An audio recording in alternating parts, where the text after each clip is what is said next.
¿Qué tal, queridos alumnos? Muy buenos días, tardes, noches, cuando logren ver esto. Yo soy tu profe Terachera, antes la profe Moni, y comenzamos.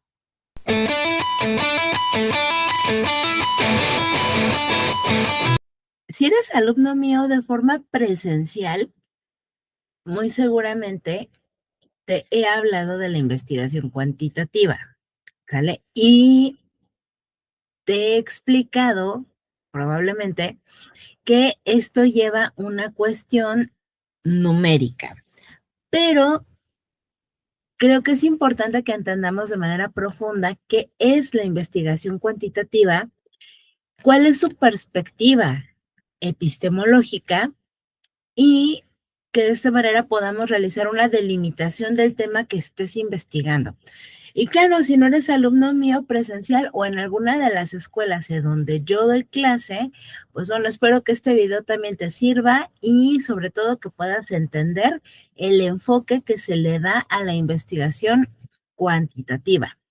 De hecho, yo creo que al estar viendo este video, estudies en un salón de clases mío o no, virtual o presencial, al estar en este video o en la grabación de este video,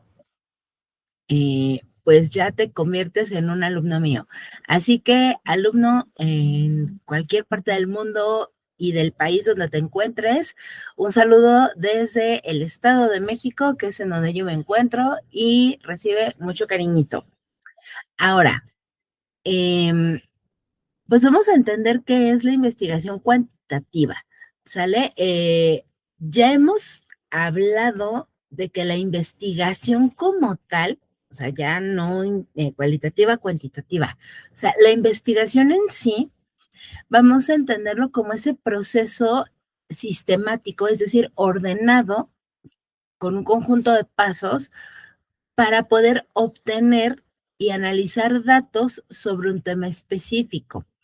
Eh, Se menciona y tanto usan Google, inteligencias artificiales y demás, o sea, te van a decir que el propósito es meramente generar conocimiento, ¿sale? No quiero, o la investigación en sí no pretende resolver el problema, no pretende encontrar el hilo negro para solucionar en ese momento, solo pretende generar conocimiento y que de esta manera se pueda validar, se pueda refutar una hipótesis o en su momento proponer una solución de problemas.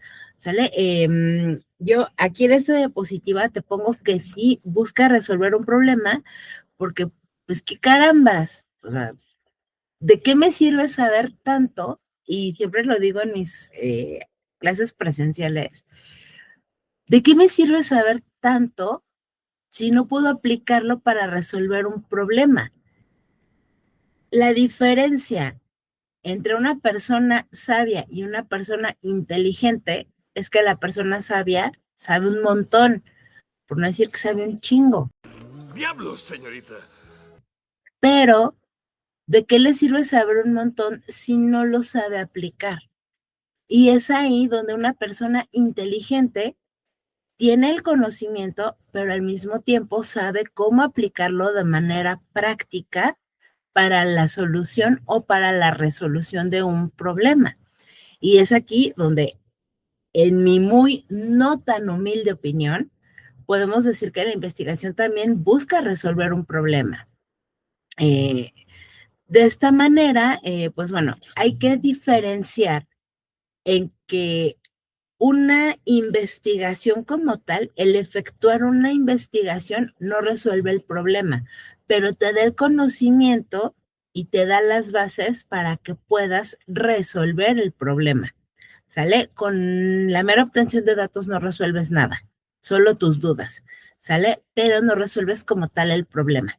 Espero que haya quedado clara la diferencia. Ahora, este esfuerzo de expansión de conocimiento, pues bueno, va a perdurar o digamos que va a aplicar en todas las disciplinas académicas. No importa cuál sea tu carrera, ¿sale? Tengo la fortuna, tengo la bendición de haber compartido hasta ahorita, en mis varios pocos años de docente, una cuestión multidisciplinaria, ¿sale? He trabajado con chicos de diseño gráfico, de comunicación, de comercio internacional, de ingeniería en sistemas, con abogados, colegas, ¿no? Con psicólogas, con psicólogos, con diferentes carreras, y es verdad que se le da un enfoque diferente. Entonces, esto personalmente resulta enriquecedor porque es aquí donde aplicamos la parte cuantitativa al eh, identificar o al canalizar estos conocimientos para cada carrera. Entonces, entendiendo que la investigación es ese proceso, vamos a la parte cuantitativa, ¿sale? Este ya se va a entender como un método que se utiliza de manera matemática, ¿sale? Vamos a involucrar matemáticas y muy probablemente hasta este punto me vas a decir qué hueva. ¡Ya, güey! Pero no. Ojo, te lo está diciendo una persona con cierto grado de discalculia. Recuerda que al tener TDAH, pues se puede convivir dentro de esta cuestión con otro tipo de neurodivergencias y bueno, tengo cierto grado de discalculia. Así que las matemáticas no son mi fuerte, me cuesta mucho entenderlas, pero es aquí donde soy masoquista porque los ¡Diablos, señorita! números no mienten, ¿sale? Y los números en una cuestión cuantitativa te van a dar datos irrefutables porque son precisos o buscan ser lo más precisos posible dentro de la investigación. Entonces, la investigación cuantitativa va a llevar un proceso matemático, efectivamente, y se va a enfocar directamente en explicar y predecir fenómenos. Eh, Vamos a entender que fenómeno, alguna alumna hace tiempo me decía, es algo deforme y desagradable. No, un fenómeno es un acontecimiento que pocas veces sucede y ese acontecimiento es digno de estudio. Por lo tanto, aquí alerta de bombardeo psicológico. Si en algún momento te han dicho fenómeno, siéntete halagado porque eres una persona digna de estudio. De de esos sucesos que ocurren una vez en la vida. Así que quiérete, baby. Ahora, vamos a esa parte donde la cuantificación va a permitir precisamente clasificar datos, ¿sale? Esto nos va a permitir generalizar un resultado a ciertas poblaciones. ¿Qué sucede si yo me dedico a estudiar un solo caso cuando me piden algo cuantitativo? Bueno, de entrada, un solo caso no me puede dar la información o no me puede ayudar a generalizar, ¿sale? Porque entonces estaremos hablando de que es un caso aislado. Por lo tanto, necesito analizar, si estoy hablando de, vamos a pensar, personas TDAHeras, ¿no? Acá presente. Si estoy hablando de cómo se lleva el proceso de adaptación académica en una persona con TDAH en un aula presencial con un programa curricular para personas neurotípicas o estandarizado, ¿qué ocurre? Si yo evalúo a una sola persona, estamos hablando de que pretendo erróneamente decir que esta sola persona va a generalizar o va a representar a toda una población. Suponiendo que en una escuela, ponle el nombre que quieras. Si en una escuela tenemos a 100 estudiantes con TDAH, específicamente para este ejemplo, y yo me dedico a estudiar un salón de clases donde solamente hay un estudiante con TDAH, entonces estoy diciendo que este estudiante TDAHero representa a los otros 99, lo cual es completamente erróneo. ¿Por qué? Porque el espectro de una sola persona no puede representar a toda la población estudiantil con TDAH de una escuela. Entonces, la investigación cuantitativa nos va a ayudar a que estudiando un segmento de esta población basado en números pueda directamente generalizar estos datos, ¿sale? Ahora, es importante ver la parte de la población y muestreo. Próximamente haremos un video sobre estadística y te cuento después un chiste sobre la estadística y la investigación. De momento, vamos a pensar que la población es un grupo de personas, de hecho, esta es la definición estadística de población, ¿sale? La población es un conjunto de individuos que comparte características que se van a estudiar dentro de una zona geográfica o de un territorio, ¿sale? Estos monitos que están en fila india, ¿vale? Que son 5 monitos en fila y que tenemos otras 4 filas, son una población, ¿sale? Y el muestreo es tomar una parte de esta población, no toda, solo una parte. El ejemplo es que estamos tomando a 6 monitos para realizar el estudio. Estos 6 monitos van a darnos los resultados para poder representar y poder generalizar al resto de la población.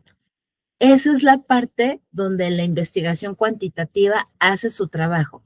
No puedo ir por el mundo estudiando a todas las personas con las mismas características, pero sí puedo estudiar a un grupo pequeño, dígase grupo de más de un sujeto, que me permite entender y generalizar estos resultados. Ahora, la perspectiva epistemológica de la investigación cuantitativa, ¿sale? Al final, la epistemología es el estudio del conocimiento. Quédate con esa parte. Por lo tanto, va a abordar esta relación sujeto y objeto para generar conocimiento, ¿sale? Y dentro del paradigma cualitativo, ¿sale? Vamos a entenderlo como teorías que están aceptadas. Pero como nosotros nos estamos enfocando a la parte cuantitativa, entonces, pues vamos a generar esta visión más objetiva del conocimiento. Recuerda, ya tenemos un video sobre la parte cualitativa y cuantitativa, ¿sale? Te voy a dejar el enlace para que puedas verlo. Y la parte cualitativa nos está diciendo que es subjetiva porque es de manera interpretativa. Y la investigación cuantitativa, que es la que nos interesa en esta clase, es la que se está basando en hechos y la que no está buscando una interpretación personal. Por lo tanto, la interpretación personal la vamos a dejar de lado y desde una perspectiva epistemológica vamos a generar ese conocimiento, vamos a generar ese saber con los hechos que se están presentando. No me interesa la opinión de otros, incluso mi propia opinión como persona, no como investigadora, sino como persona, queda de lado y me voy a enfocar solamente a los hechos, ¿sale? A lo que tengo de manera irrefutable. Ahora, el conocimiento, según la RAE, la Real Academia Española, menciona que el conocimiento es esa acción de conocer y dices, ah, wow, ¿no? Pero también nos dice que es el entendimiento o la noción de algo. Entonces, conjuntamos el concepto de conocimiento porque la investigación precisamente es indagar para conocer, indagar para entender, es decir, para generar conocimiento o entendimiento. Y pues vamos nuevamente a que es la finalidad de la investigación generar conocimientos. Ahora, desde el enfoque cuantitativo, que deriva del latín quantitas, cuantificable, por ponerte otro ejemplo, para que quede claro, se va a referir a todo lo que es relativo a la cantidad, ¿sale? Y pues aquí es donde vamos a ver que se va a hacer la medición numérica y en el análisis estadístico. Puede ser que tu carrera, dependiendo de la carrera que estudies, esté más enfocada en la parte de humanidades, en ciencias jurídicas, por ejemplo, pero es importante que de alguna manera también te apoyes de los números, ¿sale? Los números no están peleados con la cuestión humanitaria. De hecho, las humanidades se apoyan siempre de ciencias exactas o de ciencias formales, como las matemáticas. Entonces, al final, la estadística, como utiliza datos numéricos, va a buscar o va a obtener inferencias y también la probabilidad. ¿Sale? ¿Qué tan probable es que suceda algo basado en los números que estoy revisando? Y con esto va a evaluar las posibilidades de que algo suceda o no, ¿vale? Siempre pongo ejemplos súper chuscos en el aula y en este caso, si sé que me truenan las rodillas, porque aparte es verdad, y que tengo las patas chuecas, ¿qué tan probable es que tenga un accidente cayéndome si ya sé que tengo las patas chuecas y piso mal? ¿Sale? La probabilidad me va a decir justamente si es probable que me caiga o no. Y pues creo que la respuesta es obvia.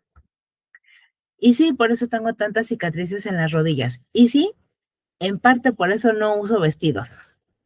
Ahora, la delimitación. Vamos a esta parte porque es fundamental que sepamos cómo delimitar nuestros enfoques en una investigación, sea cual sea el tema que estás abordando, y de verdad no importa cuál, tienes que delimitarlo.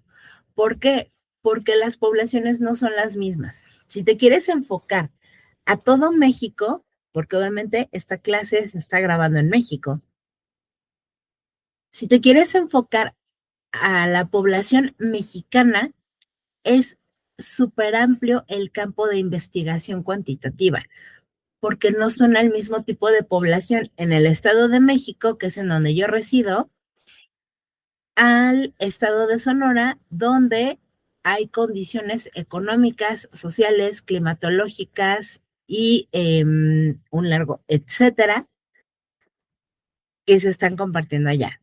Entonces, esta delimitación cuantitativa nos va a dar esos límites para un estudio, ¿vale?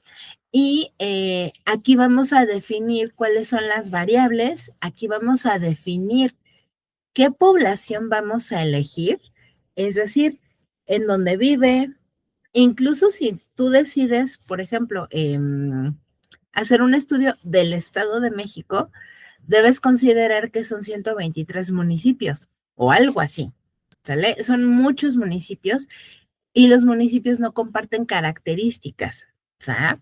Entonces, a partir de aquí tenemos que enfocar esta delimitación y poder determinar quién entra y quién no entra en el estudio y por qué.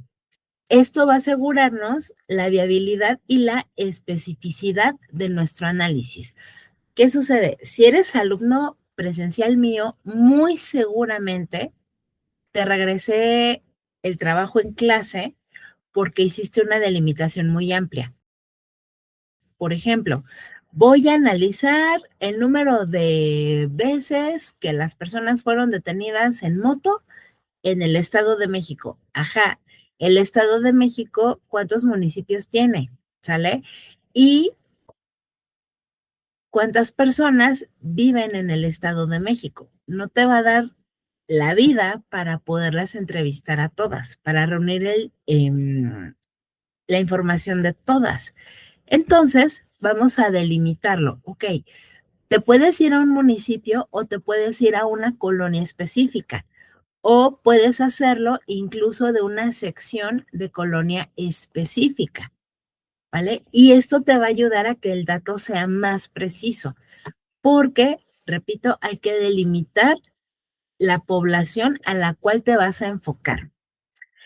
Ahora, en este mismo enfoque de la investigación, pues bueno, tienes que asignarle valores numéricos a los sucesos o a los fenómenos, ¿sale? Por eso es importante que con esto se facilite la medición de variables y que también puedas identificar el patrón, que es un patrón, algo que se repite constantemente. Entonces, una vez que identificas el patrón, vas a poder establecer esa relación de causas. Hay un patrón de comportamiento en la población de tal edad que tiene estas características y por ende puedo predecir a través de la probabilidad lo que va a suceder posteriormente, ¿va? Y pues bueno, al final esto puede ser desde una cuestión social, que se aplica un montón en la investigación social, pero también te puede servir para una cuestión empresarial, ¿sale? Para ver cómo está la cuestión financiera o cómo está la cuestión del mercado de tu empresa. Ahora, ¿qué características tiene la investigación cuantitativa? Como ya dijimos, se basa en números y en estadísticas. Busca interpretar datos objetivos, ¿sale? Siempre hago mucho hincapié con esto porque de alguna manera, cuando nosotros buscamos información sobre los números, puede ser que no nos gusten los números que estamos viendo. Y la cuestión objetiva de la investigación cuantitativa es precisamente no maquillar números y no maquillar la información. El número no miente, el número está como está y con eso tenemos que trabajar. Entonces, es ahí donde nos deshacemos de nuestra percepción y trabajamos con con lo que existe. Ahora, las preguntas básicas para poder determinar qué es cuantitativo el asunto es cuántos y qué cantidad, ¿sale? Todo está enfocado a cantidades. Cuando te digan que la cantidad no importa, bueno, en la investigación cuantitativa sí importa. De hecho, es la base. Y el método que utiliza para que te guardes esto si estás realizando alguna investigación en este momento es el método descriptivo y el objetivo, que de hecho ya tenemos un video de cómo es la investigación descriptiva. Y aquí es donde todo empieza a hacer sentido. Estoy describiendo lo que sucede, pero no estoy interpretando según mi percepción. Solo estoy describiendo los hechos. Ahora, ¿cuál es el proceso de delimitación cuantitativo? Porque en todas las investigaciones tenemos que realizar esto. Primero tienes que definir el problema y después te hago un video de cómo identificas el problema. Aquí vas a establecer ese interrogante central y los objetivos de investigación. ¿Qué ocurre con esa cuestión de decir, tengo un problema? Dice Arjona, El problema no es problema. el problema en realidad es algo que es digno de estudio, algo así como un fenómeno. ¿Qué está sucediendo? Que quiero estudiarlo, que quiero conocer más para poder entender este suceso. Es eso. Ahora, tienes que identificar las variables. ¿Cuáles son las independientes y cuáles son las dependientes y los indicadores? Generalmente la variable independiente es lo que ya sucedió y que está repercutiendo en un suceso actual para que puedas de alguna manera relacionarlo. Ahora, la población y el alcance. Ok, ya definimos qué es la población y aquí es donde vas a especificar cuáles son tus sujetos de estudio. Si tú quieres, por ejemplo, estudiar por qué hay personas que se resisten al uso de la tecnología, por ejemplo, tendrías que buscar a personas que se resistan al uso de la tecnología. A eso se le llama estrategia. No vas a preguntarle a uno de mis estudiantes que son adictos a usar la inteligencia artificial el por qué se resisten cuando realmente no cubren la característica principal. Tendrías que irte con una persona de edad más avanzada que no tenga tanta familiaridad y que de alguna manera le tenga cierto miedo a usar tecnología para que puedas realizar este estudio de manera adecuada. ¿Por qué? Porque si eliges, por ejemplo, a un estudiante de una escuela X que siempre trae uno de estos, entonces, ¿qué va a ocurrir? Tu información se va a sesgar, tu información no va a ser creíble y por supuesto no va a ser verídica.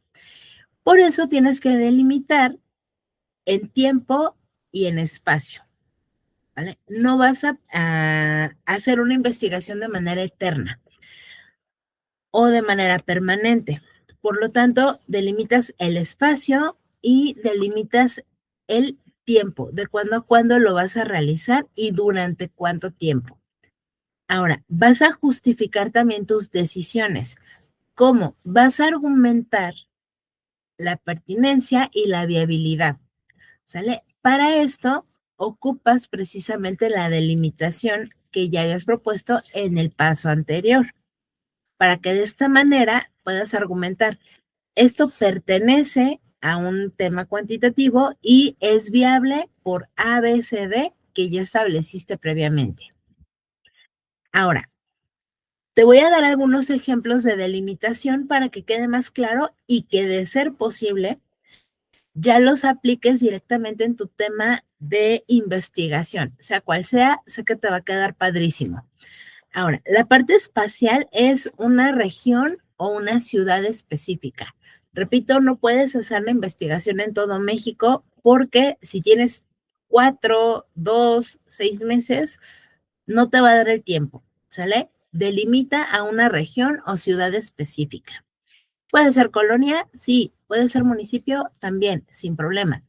Temporalidad, un periodo determinado en el cual vas a realizar este estudio o vas a recolectar la información. Este tiempo lo vas a establecer de acuerdo al tiempo total que tengas para la investigación. Ejemplo, si eres estudiante y tienes una materia de investigación que dura 4 meses y ya llevas 3 semanas, entonces tienes que poner una temporalidad por lo menos de 2 semanas. En estas 2 semanas te dedicas a recabar información porque no es lo único que vas a hacer. Tienes que analizar estos resultados que obtengas o los datos que obtengas y te vas a lo que sigue. Por eso debes establecer un tiempo definido y determinado.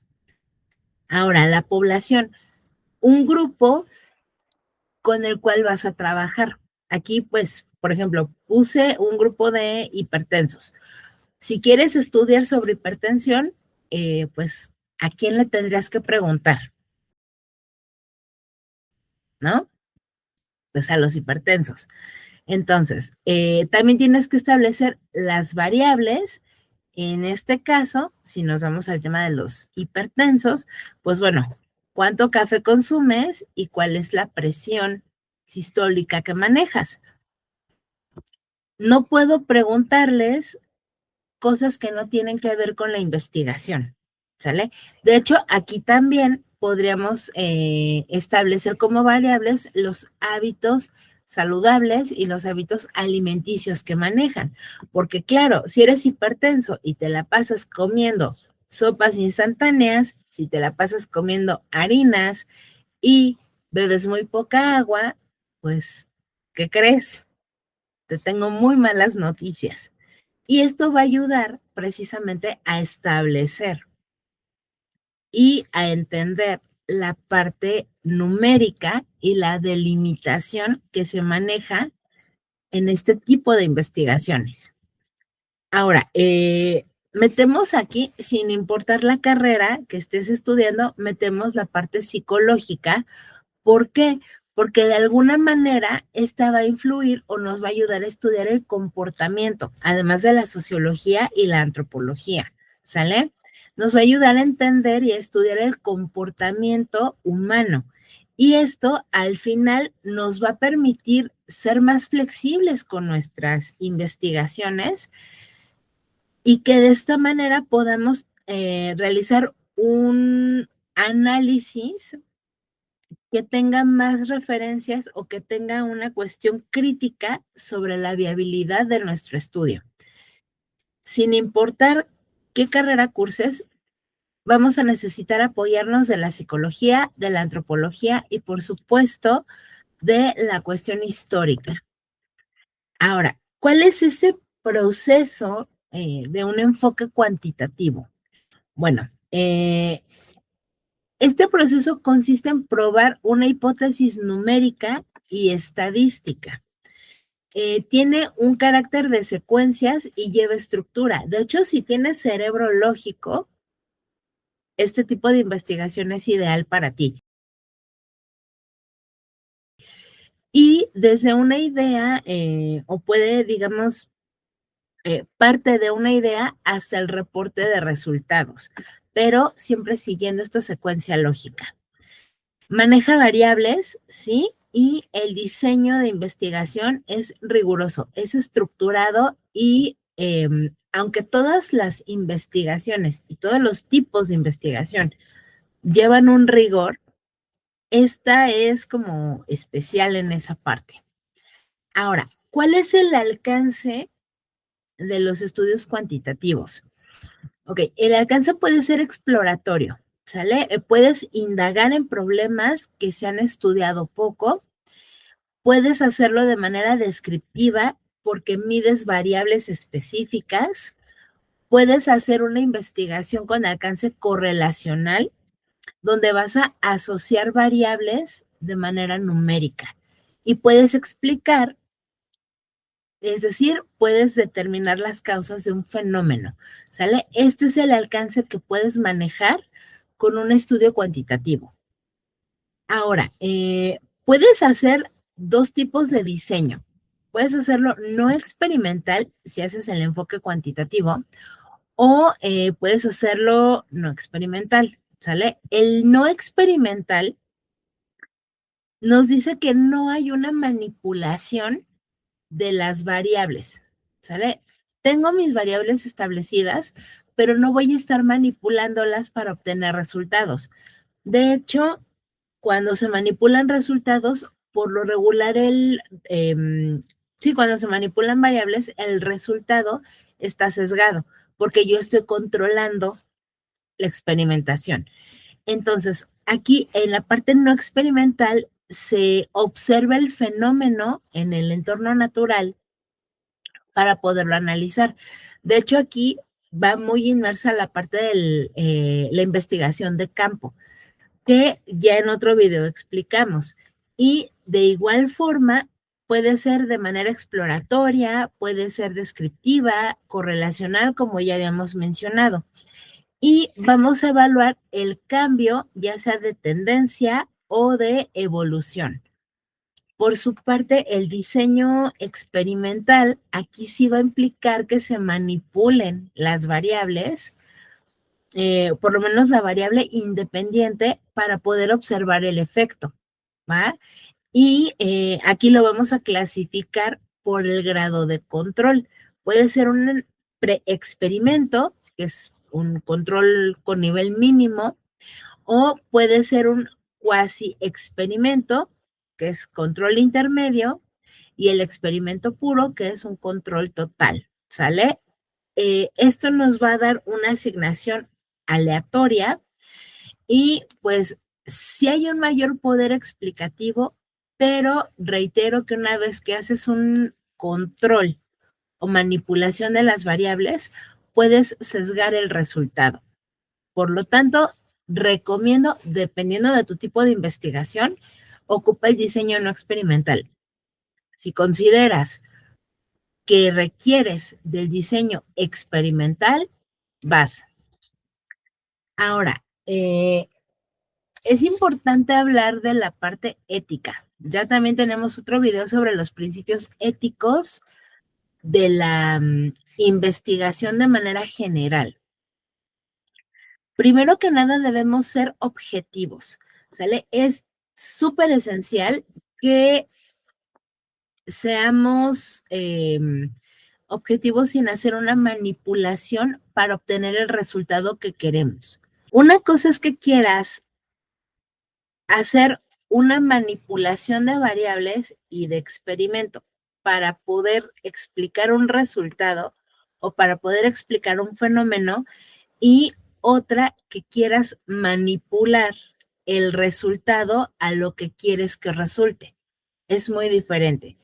Por lo tanto, necesitas ser transparente. Siempre se habla de la parte de la honestidad y de la integridad.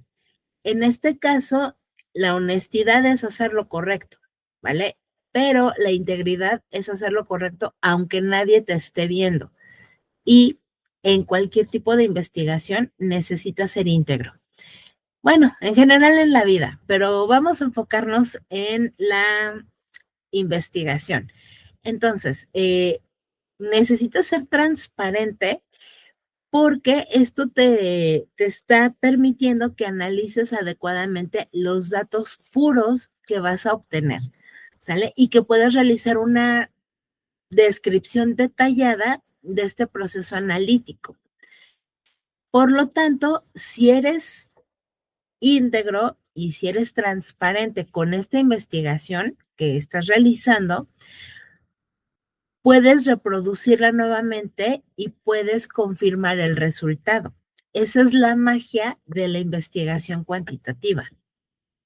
Ahora, ¿cuáles son los ejes éticos de la investigación cuantitativa? Tienes acceso a datos y por ende tienes que referenciarlos, hay que compartir los datos propios que tengas y de igual manera debes incluir comandos para que puedan reproducirse nuevamente. ¿Qué quiere decir? El que ya te haya dado un resultado y que tú manejes esta información de manera adecuada, te va a permitir repetir el experimento y obtener el mismo resultado. Esto solo para confirmarlo. ¿Qué sucede si tú manipulas los datos a algo que quieres que resulte? Entonces, al momento de repetir el experimento, otra persona que sigue el mismo método se va a dar cuenta de que el resultado no es el mismo y si decide repetirlo, es decir, una tercera vez, se va a dar cuenta de que entonces lo que tú hiciste no estuvo bien hecho porque maquillaste la información. Ahora, como decíamos, es importante ser transparentes con la parte de la producción y describir siempre con lo más que se pueda de detalles el procedimiento de cómo generaste la recolección de datos, precisamente para que alguien más pueda realizar el mismo experimento y obtenga un resultado igual. Ahora bien, dentro de la transparencia analítica, vamos a vincular estos datos y las conclusiones explicando nuestro proceso. ¿Sale? Vamos precisamente a realizar la descripción de nuestro mapeo, vamos a evidenciar el marco teórico, que es toda la base informativa o toda la base bibliográfica en la cual nos estamos apoyando para sustentar nuestro trabajo. Importantísimo que expliques el proceso porque, repito, si alguien decide repetir el experimento, literalmente la mentira se va a caer. Ahora, vamos con las conclusiones y son súper rápidas. La investigación cuantitativa emplea análisis, ¿sale? Es un análisis matemático y estadístico. No tiene injerencia en este caso la opinión o la percepción. Es análisis matemático, son hechos, ¿vale? Son sucesos irrefutables. Lo único que tenemos que hacer es analizarlos y describir lo que está sucediendo. No es lo que yo opine, es lo que está sucediendo y punto, ¿sale? Esto permite generalizar los resultados de poblaciones más amplias. Repito, si yo hago el estudio de un solo caso, no puedo generalizar una población mayor. La delimitación de una manera más precisa, pues al final va a marcar bien estos límites de contenido y alcance y podemos hacer un estudio más eficaz con variables y con población más precisas. Ahora, el enfoque cuantitativo también va a probar una hipótesis mediante la medición numérica, ¿sale? Y va a realizar un análisis estadístico que va siguiendo el proceso de secuencia. Por eso decía al inicio de la clase que no solamente se está basando en números, sino que lleva un rigor este proceso de investigación, porque lo puedo repetir una y otra vez y el resultado en teoría o en principio tiene que ser el mismo. Y si no es el mismo, es muy cercano al primer resultado que se tuvo. Ahora, la objetividad y la transparencia son la base de esta investigación, en realidad de todas. Pero, ¿qué ocurre? Al final, el acceso a datos tiene que ser cuidado y tiene que explicar bien el proceso analítico. ¿Por qué? Porque, repito, no podemos maquillar los resultados o los números solo porque no nos gusta. Una cosa es lo que yo como persona quiera que resulte y otra es que como investigadora o como investigador tenga literalmente que describir lo que ocurrió o lo que están arrojando estos datos. Espero que con esto tengas más luz para poder realizar una investigación adecuada y ya sabes que si te gustó el contenido y si fue útil para ti, suscríbete, déjame una manita arriba, compártelo y no olvides activar la campanita para siguientes videos, para que te avise cuando hay video nuevo. Por el momento, yo soy tu profe Tedachera, antes la profe Moni, y acuérdate, lo aburrido no es investigar, sino que no te dejen pensar. Nos vemos en un siguiente video. Bye.